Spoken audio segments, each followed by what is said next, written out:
दोस्तों, बहुत समय पहले की बात है। गांव धनपुर में एक अनाथ लड़का राजू रहता था, जिसके पास न घर था न सहारा, बस अपनी मेहनत थी। कभी घास काटकर, कभी भैंस चराकर वह अपना पेट भरता और रातें गांव के मंदिर के बाहर बिताता। ठंडी हवा में सिकुड़ते हुए जब वह आसमान के तारों को देखता तो मन में एक ही सवाल उठता, क्या मेरी जिंदगी कभी बदलेगी? गांव वालों के ताने सुन सुनकर उसने एक दिन फैसला कर लिया कि अब उसे अपनी तकदीर खुद बनानी होगी। बिना एक पैसा लिए, बस बड़े सपने और हिम्मत के साथ वह मालगाड़ी में छिपकर शहर की ओर निकल पड़ा। स्टेशन पर उतरते ही उसे एहसास हुआ कि शहर की दुनिया बहुत अलग है। हर कोई भाग रहा था, मगर किसी के पास किसी के लिए वक्त नहीं था।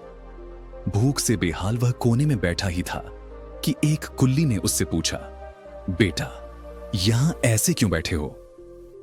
जब राजू ने अपनी कहानी बताई तो कुल्ली ने समझाया कि इस शहर में बिना मेहनत के कुछ नहीं मिलता।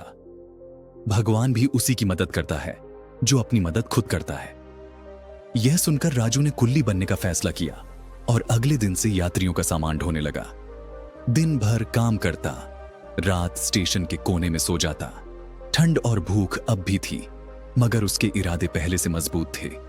एक दिन एक व्यापारी रामदयाल स्टेशन पर उतरे, सफेद धोती कुर्ता पहने हुए, और जब राजू ने उनका सामान उठाने की पेशकश की तो उन्होंने पूछा, बेटा, इतनी छोटी उम्र में यह काम क्यों कर रहे हो? राजू ने अपनी कहानी सुनाई और कहा, साहब, मैंने सीख लिया है कि मेहनत के बिना कुछ नहीं मिलता। व्यापारी उसकी लगन से प्रभावित हुए और उसे अपने कपड़ों के गोदाम में काम देने का प्रस्ताव दिया।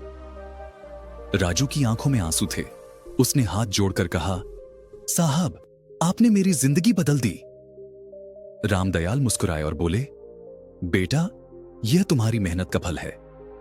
राजू ने पूरी ईमानदारी और मेहनत से काम सीखा और कुछ ही सालों में गोदाम के हर काम में माहिर हो गया। अब वह 25 साल का हो चुका था और रामदयाल 60 के। एक दिन रामदयाल ने कहा, बेटा, अब तुम्हें अपना खुद का व्यापार शुरू करना चाहिए। मैं तुम्हारी मदद करूंगा। उनकी सहायता से राजू ने कपड़ों की दुकान खोली और अपनी ईमानदारी व मेहनत से उसे सफल बना दिया। धीरे धीरे उसका कारोबार बढ़ा। उसने रामदयाल का कर्ज भी चुका दिया और आज वह एक सफल व्यापारी है जो जरूरतमंद बच्चों की मदद करता है और उन्हें सिखाता है कि मेहनत और लगन से किस्मत बदली जा सकती है। यह कहानी हमें सिखाती है कि हमारी तकदीर हमारे हाथों में होती है। हालात कितने भी कठिन क्यों ना हो, अगर हम मेहनत और ईमानदारी से अपने लक्ष्य की ओर बढ़ें तो सफलता जरूर मिलती है। भाग्य पर निर्भर रहना पर्याप्त नहीं, भगवान भी उसी की मदद करता है जो अपनी मदद खुद करता है। राजू ने न केवल संघर्षों को स्वीकार किया, बल्कि उनसे लड़ते हुए अपनी एक नई राह बनाई, और यही इस कहानी का सबसे बड़ा सबक है। दोस्तों, अगर यह कहानी आपको प्रेरित करती है तो इसे लाइक और शेयर जरूर करें और अपनी राय कमेंट में बताएं। ऐसी ही और प्रेरणादायक कहानियों के लिए हमारे चैनल को सब्सक्राइब करना न भूलें।